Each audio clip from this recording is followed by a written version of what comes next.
Will Smith stood on stage and declared, "I've never used profanity in my records." I never killed nobody in none of my records. I don't use no profanity in none of my records, and still I managed to get up here. A line that sounded harmless to the crowd at 2000 Grammys, but landed like a direct shot at the one rapper who never cared about playing safe.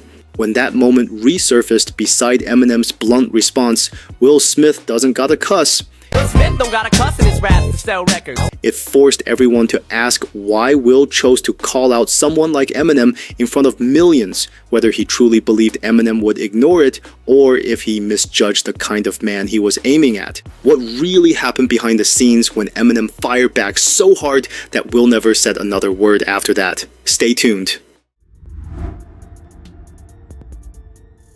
In the late 90s, Will Smith was on top of the world. Without a doubt, Independence Day, Men in Black, and The Fresh Prince are some of the best movies he ever made. It was his era.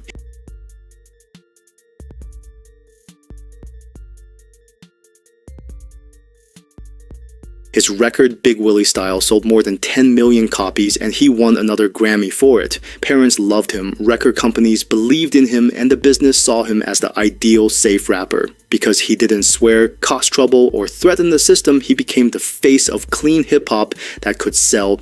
But Detroit wasn't producing a polished Hollywood-friendly artist. They were shaping someone completely different. When Eminem's album The Slim Shady came out in 1999, it shocked everyone. He had grown up in poverty, struggled with drugs and violence, and just barely made it. The record was scary, loud, real, and hard to handle. Politicians and parents hated him, and people in the music industry were afraid of what he stood for. But people on the streets loved him. Proof and Dr. Dre were behind him. Proof kept him respectable in Detroit, and Dr. Dre turned him into a weapon with real power and support. Will and Eminem couldn't have been more different from each other.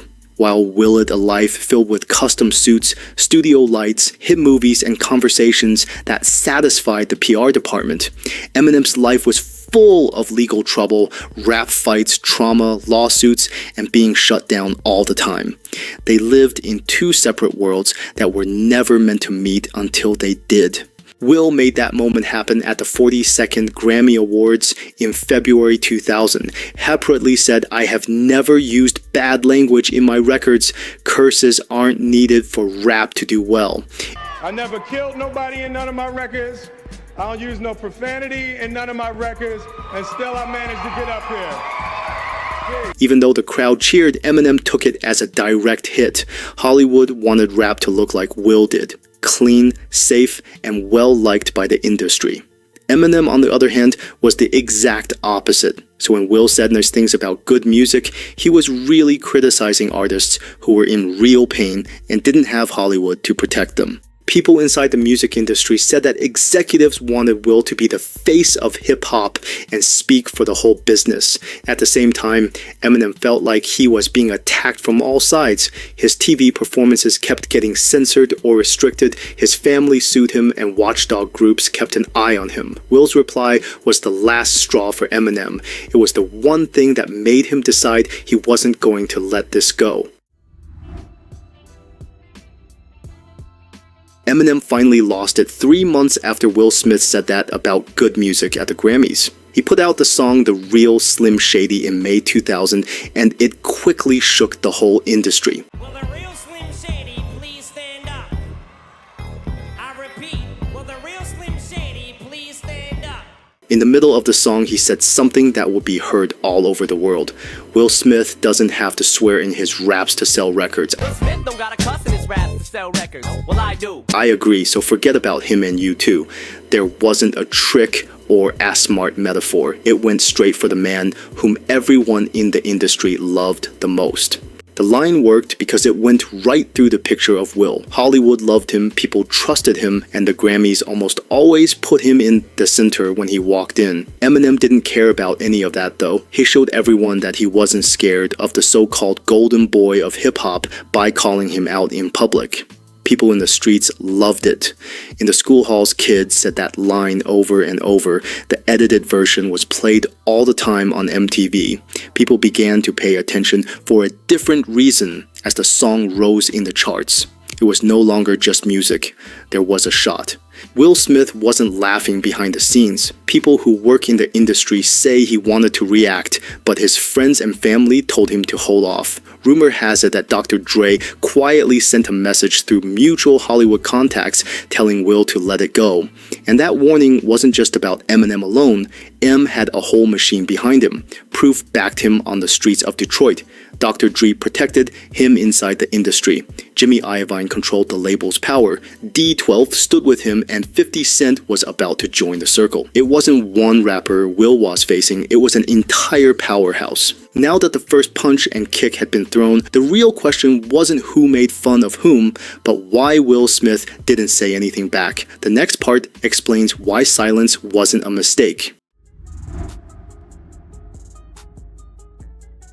Will Smith's way of rapping changed completely after Eminem replied. There was no argument, no defense, and no follow-up with another statement. He instead left anything that looked like a rap fight in a quiet way. Will put all of his attention into acting from that point on. After Ali, Men in Black 2, and Bad Boys 2, he became more and more Hollywood and less hip-hop. His rap career took a backseat, and he never gave another speech as confident about clean music at a Grammy. He didn't talk about bad language. There were no more sly jabs at other rappers from him. He didn't say anything. But people in the industry say that the silence wasn't out of pride but out of strategy. Several sources say that Will was told directly, do not respond to Eminem. There is no way to win. Some say that studio partners stepped in because they didn't want their family-friendly celebrity to trade bars with the world's most dangerous lyricist. Others say that Dr. Dre's quiet word to let it go got around Hollywood enough to scare Will's whole team. It didn't matter if it was true or not, Will backed down right away.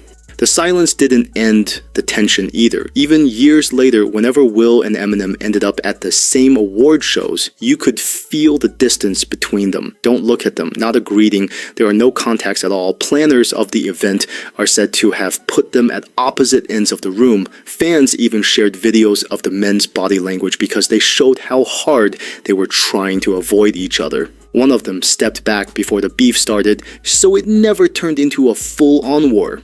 What if Will Smith had answered? What if he crossed the line instead of trying to avoid it? Sometimes the most dangerous hip-hop moments aren't the ones that go public, but the ones that get shut down before they explode. If you enjoyed this video, hit subscribe, drop a comment, and share this with someone who remembers that era, because the next story we're covering goes even deeper. Also, check out our previous video, The Secret Moves That Made Cardi be richer than you think.